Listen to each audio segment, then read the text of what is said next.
dalam kehidupan nyata, bagaimana kita memedomani cokro manggilingan ini? Yang pertama, di kalangan masyarakat Jawa dikenal pandangan bahwa hidup kita ini adalah sumbernya berasal dari Tuhan dan nanti akan kembali kepadanya. Sangkan paraning dumadi. Jadi darinya menuju kembali kepadanya. Kalau dalam Islam teman-teman yo kenalnya innalillahi wa inna ilaihi roji'un. Jadi memedomani cokro manggilingan itu kita harus selalu sadar ilaihi roji'un. Ini di sesi muhasabah kemarin saya sudah jelaskan panjang lebar. Jadi kehidupan kita ini tidak selamanya. Kita akan berputar lagi kembali pada Allah. Jadi kita ini berasal dari Allah, nanti kembali lagi kepada Allah. Itu kalau dalam budaya Jawa dikenal konsep sangkan paraning dumadi. Hidup ini, kalau menurut Sunan Kalijaga kan diibaratkan seperti orang ke pasar. Kalau kita ke pasar itu ya berangkat ke pasar pagi-pagi, kan nanti sebentar kemudian kan kita pulang lagi. Kalau sudah mendapat apa yang kita butuhkan. Jadi dari rumah menuju pasar dan nanti balik lagi ke rumah. Dari Allah, kemudian kita hidup di dunia, nanti kembali lagi kepada Allah. Dan itu tidak lama. Di Jawa dikenal ungkapan hidup itu, urip iku prasasat koyok wong mampir ngombe. Hidup itu seperti orang yang mampir sebentar untuk minum. Jadi pastinya dia jangkanya sangat pendek dibandingkan alam yang lain. Tadi ada alam wusono tadi. Oleh karena itu, karena hidup ini hanya pendek sebentar, kita harus hati-hati. Jangan sampai kehabisan waktu. Kalau tadi misalnya analoginya hidup itu untuk mampir ngombe, cepet-cepet ngombe. Kalau analoginya untuk belanja di pasar, segera kita beli kebutuhan kita untuk yang kita butuhkan di rumah. Jangan sampai waktu kita habis, kita belum sempat minum. Transit sebentar di dunia, lupa yang kita butuhkan apa. Jadi itulah sangkan paraning dumadi. Kita ini berproses dari Allah menuju Allah lagi, dari Tuhan kembali kepadanya. Dulu zaman saya naik bis antar kota, itu kan sering ada fase transitnya. Di situ orang ke toilet, kemudian makan. Nah, itu saya membayangkan seperti ke pasar tadi, hidup di dunia ini seperti orang transit saat kita melakukan perjalanan panjang. Di situ cepet-cepet ke toilet, cepet-cepet minum, kalau butuh makan cepet-cepet makan. Setelah itu balik lagi ke bis, melakukan perjalanan ke tujuan yang memang kita tuju. Kayak kalau sekarang lewat tol, berarti hidup di dunia ini seperti mampir sebentar di rest area. Segera kita penuhi kebutuhan kita dan berjalan kembali. Jangan sampai kita melalaikan kebutuhan kita, kemudian waktunya habis, keperluan perjalanan kita tidak terpenuhi. Apalagi terus lupa kalau kita harus melanjutkan perjalanan. Asik di rest area saja, tidak keluar-keluar dari situ. Nah, ingat-ingatlah hidup ini sangkan paraning dumadi. Jadi dari Allah kembali ke Allah. Putarannya pasti nanti ke situ. Berarti apa? Ayo siap-siap. Ayo memenuhi apa saja yang kita butuhkan untuk ketemu yang sejati. Ini pedoman pertama, manifestasi dari cokro manggilingan yang sifatnya ketuhanan. Sekarang kita lihat yang sifatnya alam semesta, sifatnya kosmologis. Kalau berhadapan dengan Tuhan, kita dituntut untuk mewujudkan kesadaran sangkan paraning dumadi. Berhadapan dengan alam semesta, kita dituntut untuk memayu hayuning bawono. Memayu hayuning bawono ini kalau diterjemah secara letterlek, memperindah keindahan dunia. Dunia ini apa adanya sudah indah. Kehadiran kita di muka bumi semoga menambah indah, memberi arti dalam hidup. Nah, itu memayu hayuning bawono. Jadi berhadapan dengan alam, jangan kita justru jadi variabel perusaknya, tapi sebaliknya kita menjadi unsur yang memperindah. Ketika kita hadir, alam yang semula indah jadi tambah indah. Itu memayu hayuning bawono. Alam yang kelihatannya biasa-biasa saja ketika kita hadir jadi luar biasa. Nah, itu kemampuan kita memayu hayuning bawono. Bawono itu dunia dan segala isinya. Caranya bagaimana? Ya memayu hayuning bawono itu caranya dua. Menanamkan kebaikan, dan yang kedua mengendalikan diri agar tidak melakukan kerusakan, mengendapkan nafsu agar lebih terkendali. Ini jadi caranya dua, ada cara yang pasif, ada cara yang aktif. Cara yang pasif itu mengendalikan diri untuk tidak merusak. Cara yang aktif itu mewarnai dunia ini, mewarnai bumi ini dengan kebenaran-kebenaran, kebaikan-kebaikan, keindahan-keindahan yang bisa kita wujudkan. Itulah memayu hayuning bawono, memperindah keindahan dunia. Ya tentu saja untuk memayu hayuning bawono, untuk sangkan paraning dumadi, kita butuh ilmunya.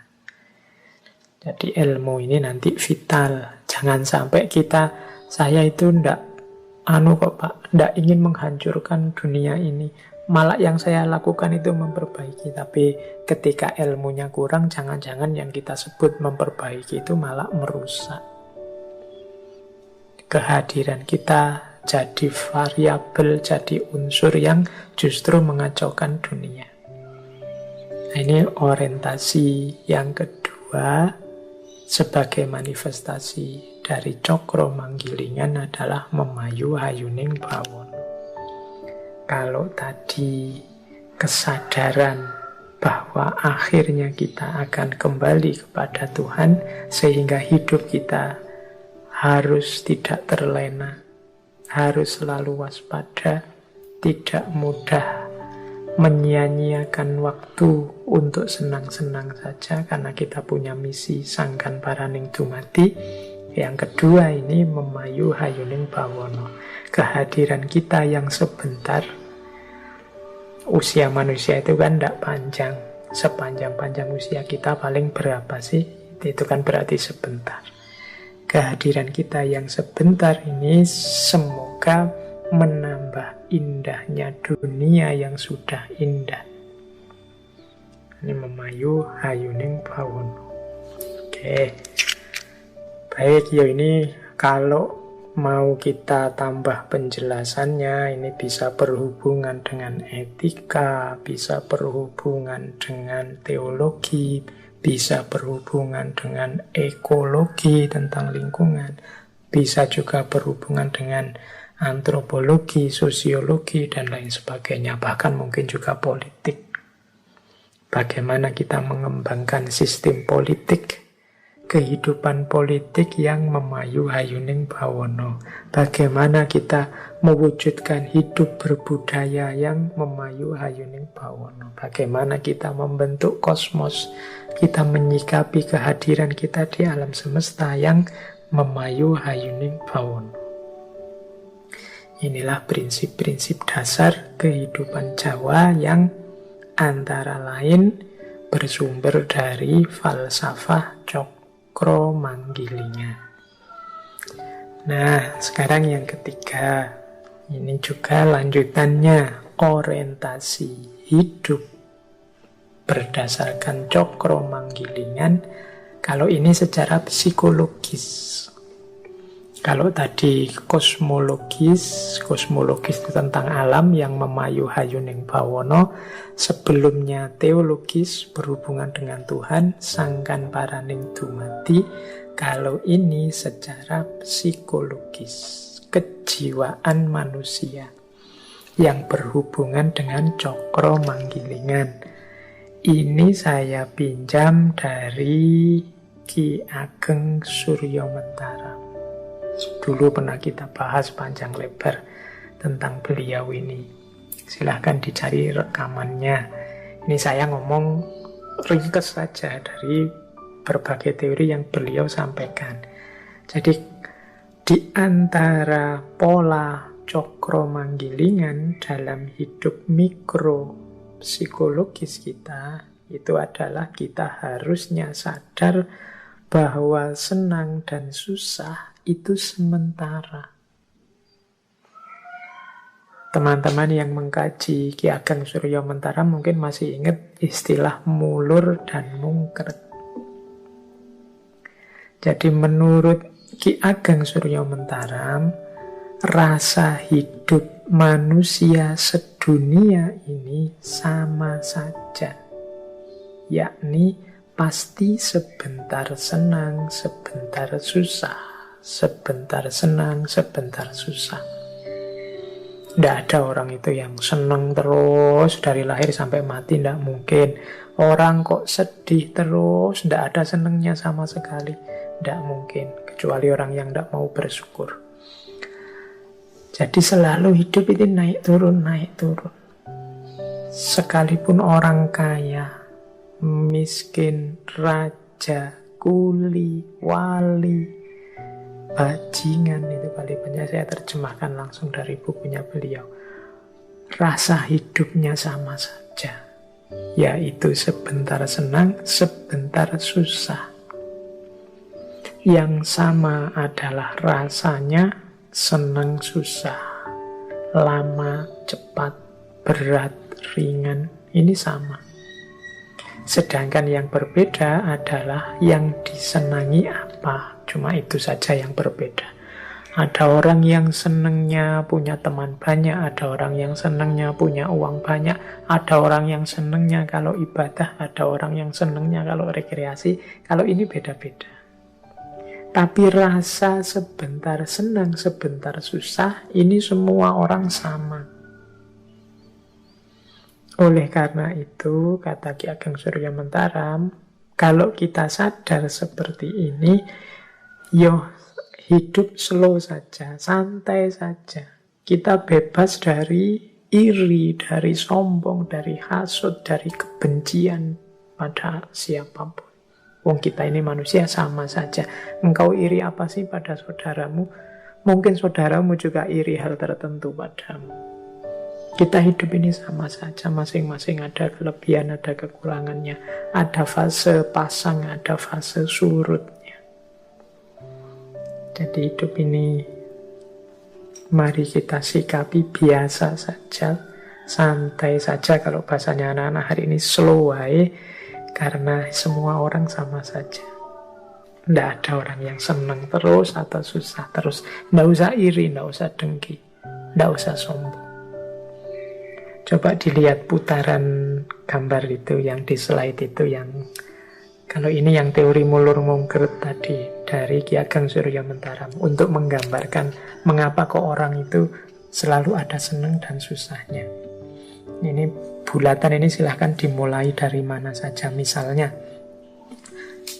hidup ini kita awali, kita punya cita-cita, kemudian cita-cita kita tercapai, akhirnya kan kita senang.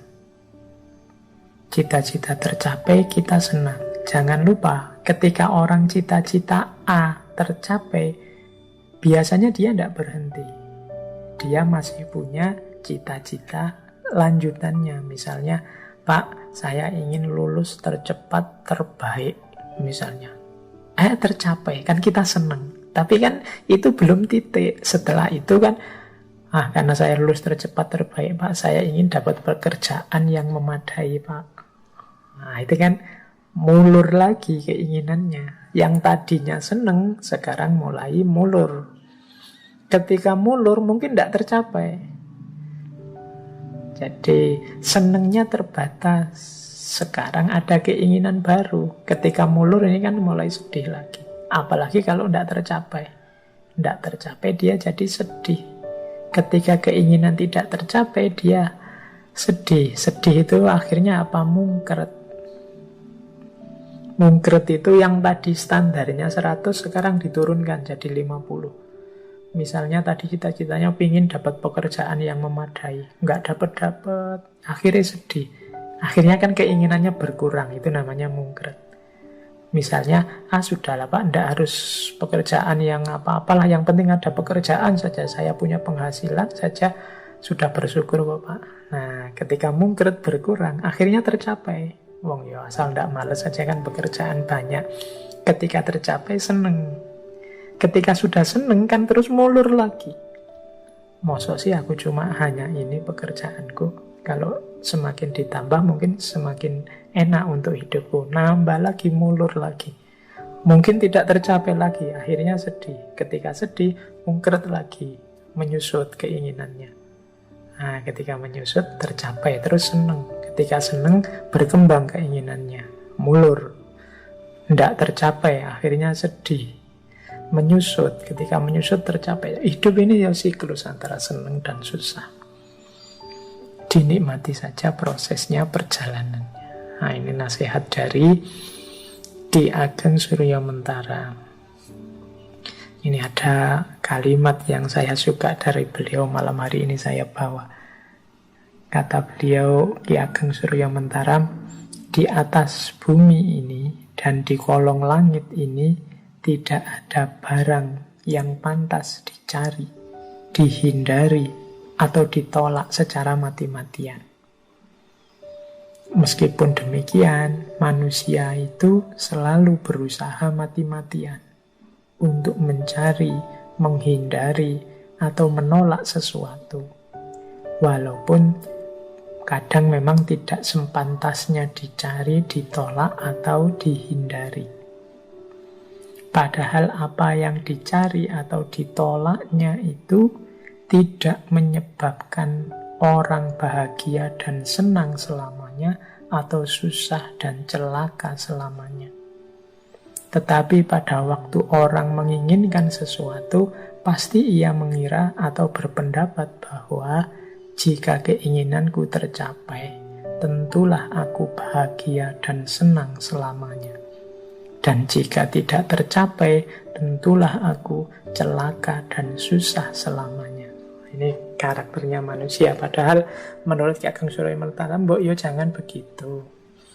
Menginginkan sesuatu boleh. Tidak suka atau menolak sesuatu boleh. Tapi tidak harus semati-matian itu. Seolah-olah kalau gagal memperoleh yang diinginkan atau menolak yang tidak disukai, terus hidupmu hancur. Atau kalau memperoleh yang kamu inginkan dan menyingkirkan yang kamu tidak sukai, terus hidupmu bahagia terus gitu. Tidak begitu. Hidup tetap akan siklus, kadang senang, kadang susah.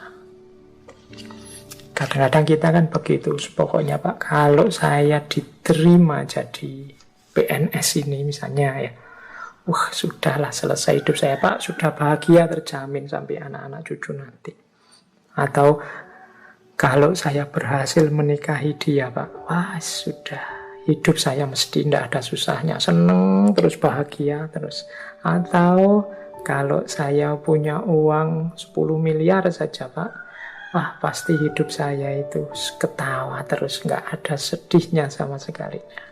Kita kan sering punya rasa seperti itu. Atau menolak, wah pokoknya jangan dengan teman saya itu deh Pak, saya akan mati-matian menghindar karena teman saya itu tidak cocok sama saya.